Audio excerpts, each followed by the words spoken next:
یہ China radio international کی Urdu service ہے۔ بیجنگ اسٹوڈیو سے اب تک کی اہم خبروں کے ساتھ میں ہوں زبیر بشیر۔ سب سے پہلے خاص خبروں کا خلاصہ۔ چینی عوامی سیاسی مشاورتی کانفرنس کی 14ویں قومی کمیٹی کے پہلے اجلاس کا انعقاد۔ چین کے دفاعی اخراجات میں معتدل اضافہ اور بیلٹ اینڈ روڈ کے تحت بین الاقوامی تعاون کے حوالے سے NPC کے ترجمان کا بیان۔ امریکی انسانی حقوق کے علمبرداروں کو چائلڈ لیبر کے شکار بچے کیوں نظر نہیں آتے؟ چائنا میڈیا گروپ کا تبصرہ۔ آئیے اب خبریں سنتے ہیں تفصیل کے ساتھ۔ 4 مارچ کی سپہر 3 بجے چینی عوامی سیاسی مشاورتی کانفرنس کی 14ویں قومی کمیٹی کا پہلا اجلاس عظیم عوامی ہال میں شروع ہوا اور CPC کی مرکزی کمیٹی کے جنرل سیکرٹری، چین کے صدر مملکت اور مرکزی فوجی کمیشن کے چیئرمین شی جن پنگ سمیت دیگر رہنما اور ریاستی عہدیدار اجلاس میں شریک ہوئے۔ معلوم ہوا ہے کہ چین کی عوامی سیاسی مشاورتی کانفرنس کی 14ویں قومی کمیٹی کے 2169 ارکان ہیں، جن کا تعلق 34 شعبوں سے ہے۔ ان میں سے 60.8% غیر CPC ارکان ہیں۔ اگلے 7.5 دنوں کے دوران شرکاء CPPCC کی قومی کمیٹی کے نئے چیئرمین اور وائس چیئرمین کا انتخاب کریں گے اور چین کی سیاسی، معاشی، سماجی زندگی اور دیگر شعبوں میں اہم فیصلوں پر مشاورت اور تبادلہ خیال کریں گے۔ چینی عوامی سیاسی مشاورتی conference communist party of China کی قیادت میں کثیر جماعتی تعاون اور سیاسی مشاورت کا ایک اہم ادارہ ہے، جو قومی حکمرانی کے نظام کا ایک اہم حصہ ہے اور چینی خصوصیات کا حامل ادارہ جاتی انتظام ہے۔ 14ویں قومی عوامی کانگریس کا پہلا اجلاس 5 مارچ کی صبح شروع ہوگا اور 8.5 دن جاری رہنے کے بعد 13 مارچ کی صبح اختتام پذیر ہوگا۔ اجلاس کا ایجنڈا 9 آئٹمز پر مشتمل ہے، جن میں 6 رپورٹوں پر غور و خوض باشمول حکومتی ورک رپورٹ، عوامی جمہوریہ چین کے قانون سازی کے قانون میں ترمیم کی تجویز پر غور، ادارہ جاتی اصلاحات کے منصوبے پر غور و خوض، ریاستی کونسل اور ریاستی ایجنسیوں کے ارکان کا انتخاب اور تقرری وغیرہ شامل ہیں۔ اجلاس کی تمام تر تیاریاں مکمل کر لی گئی ہیں۔ 4 مارچ کو 14ویں قومی عوامی کانگریس کے پہلے اجلاس سے متعلق پریس کانفرنس عظیم عوامی ہال میں منعقد ہوئی، جس میں ترجمان وانگ چاؤ نے چینی اور غیر ملکی صحافیوں کے سوالات کے جوابات دیے۔ دفاعی اخراجات کے بارے میں وانگ چاؤ نے کہا کہ قومی دفاعی اخراجات کے پیمانے کا تعین قومی دفاعی تعمیر کی ضروریات اور قومی اقتصادی ترقی کے مطابق جامع طور پر غور کر کے کیا جاتا ہے، اور GDP میں چین کے دفاعی اخراجات کا تناسب بنیادی طور پر کئی سالوں سے مستحکم رہا ہے اور یہ عالمی اوسط سے کم ہے، اور ترقی کی شرح بھی نسبتاً معتدل اور معقول ہے۔ انہوں نے کہا کہ چین کی فوجی جدید کاری کسی ملک کے لیے خطرہ نہیں، بلکہ علاقائی استحکام اور عالمی امن کو برقرار رکھنے کے لیے ایک فعال قوت ہے۔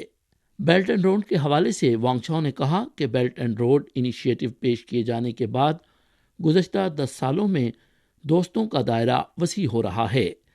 150 سے زائد ممالک اور 30 سے زائد بین الاقوامی تنظیموں نے تعاون کی دستاویزات پر دستخط کیے ہیں۔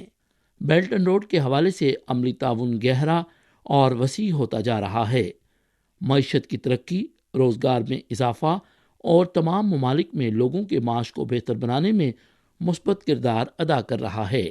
انہوں نے کہا کہ بیلٹ اینڈ روڈ کے تحت تعاون میں چین نے کبھی بھی سیاسی شرائط کو منسلک نہیں کیا اور نہ ہی کسی سیاسی مفاد کے حصول کی کوشش کی ہے۔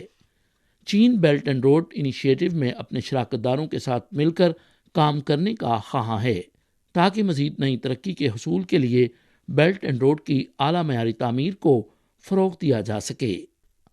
4 مارچ کو چینی عوامی سیاسی مشاورتی کانفرنس کی 14ویں قومی کمیٹی کے پہلے اجلاس کے شرکاء کے انٹرویوز عظیم عوامی ہال میں منعقد ہوئے۔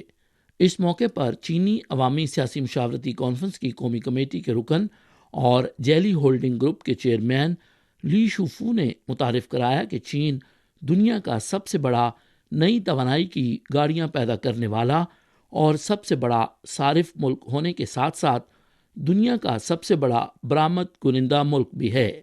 چین نے گزشتہ برس 6,89,000 نئی توانائی والی گاڑیاں برآمد کیں، جو اس سے پہلے سال کے مقابلے میں 120% زیادہ ہیں، اور چین مسلسل 8 سالوں سے نئی توانائی کی گاڑیوں کی پیداوار اور فروخت میں دنیا میں پہلے نمبر پر رہا ہے۔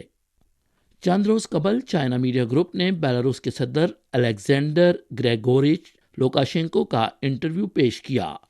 چین کے صدر مملکت شی جن پنگ کی جانب سے پیش کردہ گلوبل ترقیاتی انیشیٹو اور گلوبل سیکیورٹی انیشیٹو کے حوالے سے انہوں نے کہا کہ یہ ایک انتہائی عملی انیشیٹو ہے، اور جب دنیا پرامن حالات اور پرامن ترقی میں ہو تب ہی چینی عوام سمیت تمام انسانیت کامیاب ہو سکتی ہے۔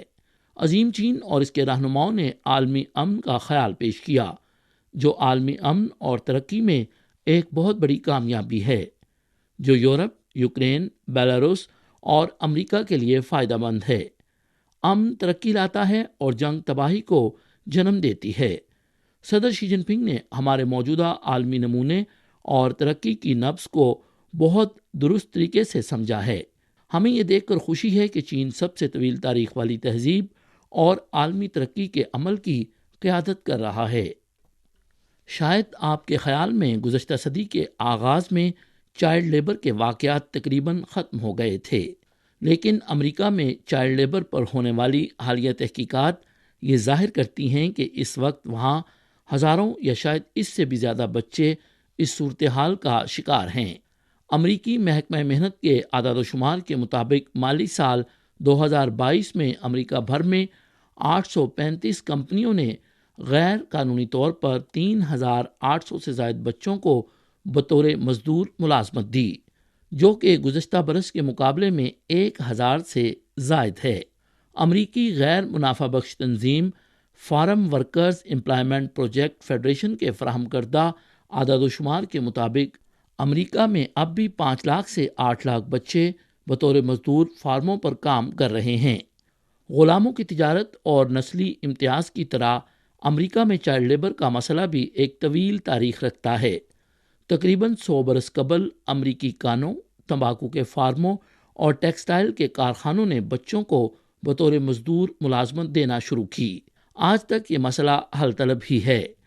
امریکی تنظیم چلڈرن انٹرنیشنل کی ایک تحقیقی رپورٹ کے مطابق امریکہ میں بچوں کی غربت کی شرح دیگر ترقی یافتہ ممالک کے مقابلے میں بہت زیادہ ہے۔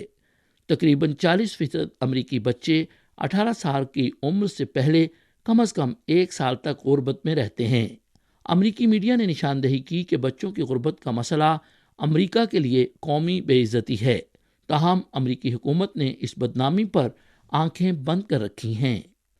2 تاریخ کو ارجنٹینا کے وزیر خارجہ سینٹیاگو کیفیرو نے کہا کہ G20 وزرائے خارجہ کے اجلاس کے دوران ارجنٹینا کی جانب سے برطانیہ کو باضابطہ طور پر مطلع کیا گیا کہ 2016 میں مالوناس جزائر، فاکلینڈ جزائر کے تنازع پر دونوں ممالک کے درمیان طے پانے والے فارا-ڈوری ڈنکن معاہدے کو ختم کرنے کا فیصلہ کیا گیا ہے۔